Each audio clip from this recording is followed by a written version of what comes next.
In this problem, we're given a solid of revolution, and this was created by using the region bounded by y equals 1 over x cubed, that's this curve, as x goes from 1 to 3, bounded below by the x-axis, and then we spin this thing around the x-axis. We're asked to use the disk method here to get the volume of this solid. And so we choose disks that have the same symmetry as the object that we're looking at.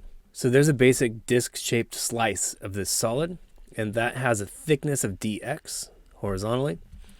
And all we need to find the volume contribution of this guy is the radius. Well, if this is located at a position of x, then the height of the function there gives me the radius of the disk, and that's just a 1 over x cubed. So there's the picture of the disk that we were asked to provide. Next, we write down the volume of the disk, and that's a volume contribution that we call dV. And the volume of a disk is just the area of the base times the thickness, and the area of the base is pi r squared. So that's going to be a pi times the radius 1 over x cubed, all squared, and then the thickness was dx.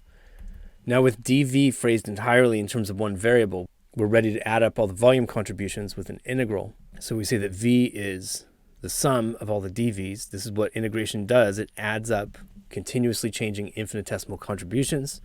And we can phrase the entire integrand in terms of x. So I have a 1 over x cubed all squared dx.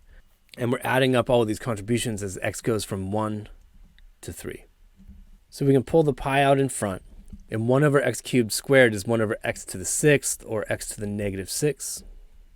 Just preparing to use the power rule here. And then to guess the antiderivative, we add 1 to the exponent and divide by the resulting numbers. So I get a x to the negative 5 divided by negative 5. I can write that as a negative 1/5 pi, x to the negative 5, and we're evaluating from 1 to 3.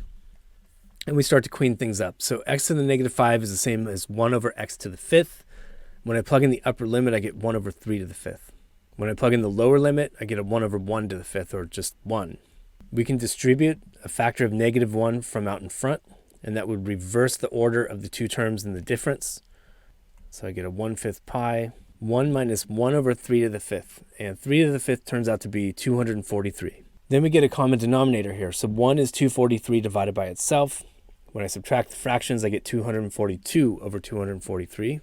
And when I multiply the 5 into the denominator of this, that gives me a 1215 in the denominator. So I have a final answer of 242 pi